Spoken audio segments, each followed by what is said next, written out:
नमस्कार दोस्तों, आज हम इस वीडियो में माता सीता के जन्म से लेकर मृत्यु तक वर्णन करेंगे। तो यह वीडियो बहुत इम्पोर्टेंट होने वाली है, तो इस वीडियो को अंत तक जरूर देखना। रामायण की कथा तो सभी ने सुनी या पढ़ी होगी, जिसमें श्री राम और माता सीता के जीवन से जुड़े पहलुओं को दिखाया गया है। उन्हीं में से एक कहानी में बताया गया है कि कैसे मर्यादा पुरुषोत्तम राम अपनी पत्नी सीता को एक धोबी की बातों में आकर अयोध्या छोड़कर जाने को कह दिया था। लेकिन क्या आपको पता है कि वो धोबी के रूप में जन्मा एक पक्षी था, जिसके श्राप की वजह से ही माता सीता को वन में भटकना पड़ा था। जी हाँ, आपने सही सुना, माता सीता को श्राप मिला था। आज हम आपको बताएंगे कि देवी सीता को किस पाप की सजा मिली जो उन्हें वन वन भटकना पड़ा। धरती की कोख से जन्मी थी सीता, मिथिला नगरी में जनकराज वंशराज करता था। उन्हीं में से एक राजा सीरध्वज थे। एक बार यज्ञ के लिए वो जमीन जोत रहे थे। उसी समय वहां से एक छोटी कन्या निकलती है। इस सुंदर कन्या को देखकर राजा को बहुत खुशी हुई। उन्होंने उस कन्या को अपनी पुत्री बना लिया। उसका नाम सीता रखा। एक दिन सीता अपनी सहेलियों के साथ बगीचे में खेल रही थी।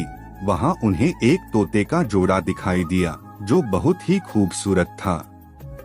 वे दोनों पक्षी एक पर्वत की चोटी पर बैठकर बातें कर रहे थे।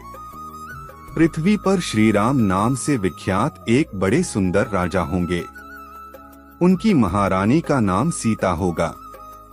श्री राम सीता के साथ कई वर्षों तक राज्य करेंगी। धन्य है वे जानकी देवी और धन्य है वे श्री राम। माता सीता ने जानी प्रभु राम की कहानी। तोते की ऐसी बातें सुनकर सीता ने सोचा कि ये दोनों तो मेरे ही बारे में बातें कह रहे हैं। इन्हें पकड़कर मैं इनसे अपने जीवन से जुड़ी सारी बातें पूछ सकती हूँ। इसीलिए उन्होंने अपनी सहेलियों से उन दोनों पक्षियों को पकड़कर लाने को कहा। उनकी सहेलियां उस पर्वत पर गई और दोनों पक्षियों को पकड़कर ले आए।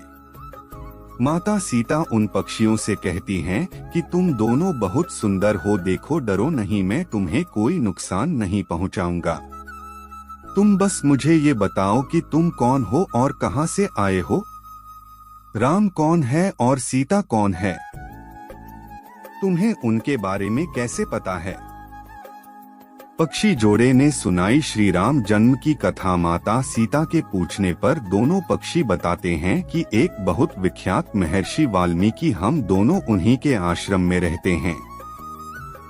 महर्षि ने रामायण नाम का एक ग्रंथ लिखा है, जिसका पाठ उन्होंने अपने शिष्यों को भी कराया है। उन पक्षियों ने सीता को यह भी बताया कि इस ग्रंथ में महर्षि वाल्मीकि ने बताया है कि महर्षि ऋष्यशृंग के द्वारा किए गए पुत्रेष्टि यज्ञ से प्रसन्न होकर भगवान विष्णु, राम, लक्ष्मण, भरत और शत्रुघ्न ये 4 मानव शरीर धारण कर पृथ्वी पर जन्म लेंगे। बड़े होने पर श्री राम महर्षि विश्वामित्र और अपने छोटे भाई लक्ष्मण के साथ हाथ में धनुष लिए मिथिला आएंगे और शिवजी के धनुष को तोड़कर सीता से विवाह करेंगे।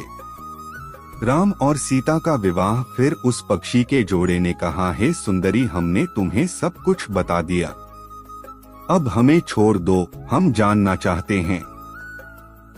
पक्षियों की बातें सुनकर माता सीता के मन में और भी बातें जानने की इच्छा हुई।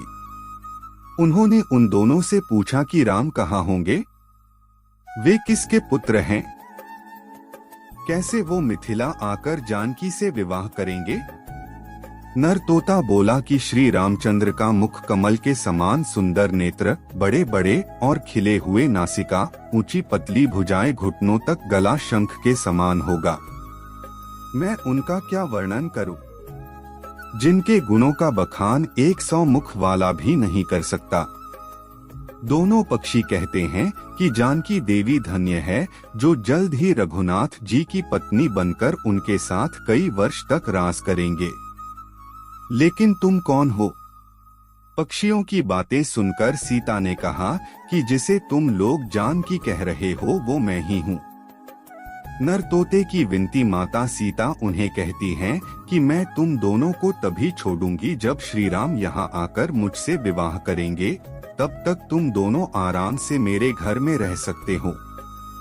ये सुनकर मादा तोता जानकी से कहती कि हम वन के पक्षी हैं, हमें घर में सुख नहीं मिलेगा, मैं गर्भवती हूँ, मुझे जाने दो, मैं अपने स्थान पर जाकर बच्चे पैदा करूंगी, आप चाहे तो उसके बाद फिर से यहाँ आ जाऊंगी। उसके कहने पर भी सीता जी ने उसे नहीं छोड़ा। तब उसके पति यानी नर तोते ने कहा, सीता मेरी पत्नी को छोड़ दो, वो गर्भवती है, जब यह बच्चों को जन्म दे देगी तब उसे लेकर मैं फिर तुम्हारे पास आ जाऊंगा। माता सीता को पक्षी जोड़े का श्राप। तब माता सीता ने कहा, तुम आराम से जा सकते हो, लेकिन यह मुझे बहुत पसंद है, तुम घबराओ नहीं, मैं इसकी अच्छे से देखभाल करूंगी। जब सीता ने उस मादा तोते को छोड़ने से मना कर दिया तब वो पक्षी दुखी हो गया। पक्षी दोबारा सीता जी से निवेदन करता है कि मैं अपनी पत्नी के बिना जिंदा नहीं रह सकता, इसलिए इसे छोड़ दो। माता सीता तुम बहुत अच्छी हो, मेरी प्रार्थना मान लो। इस तरह उसने बहुत समझाया, लेकिन सीता ने उसकी पत्नी को नहीं छोड़ा। तब मादा पक्षी ने क्रोध में सीता को श्राप दिया, केरी जिस प्रकार तुम मुझे इस समय अपने पति से अलग कर रही है, वैसे ही तुझे भी स्वयं गर्भवती की अवस्था में श्री राम से अलग होना पड़ेगा। वन वन भटकती रही माता सीता। कुछ दिन बाद पति से बिछड़ने के दुख में मादा पक्षी के प्राण निकल गए। पत्नी की मौत हो जाने पर नर पक्षी दुखी हो गया। फिर वो सीता जी से बोला कि मैं मनुष्यों से भरी श्री राम की नगरी अयोध्या में जन्म लूंगा, मेरे ही कारण तुम्हें पति के वियोग का दुख उठाना पड़ेगा। यह कहकर वह वहां से उड़ जाता है। वीडियो अच्छी लगी हो तो चैनल को लाइक करें, सब्सक्राइब करें, कमेंट में जय श्री राम लिखें।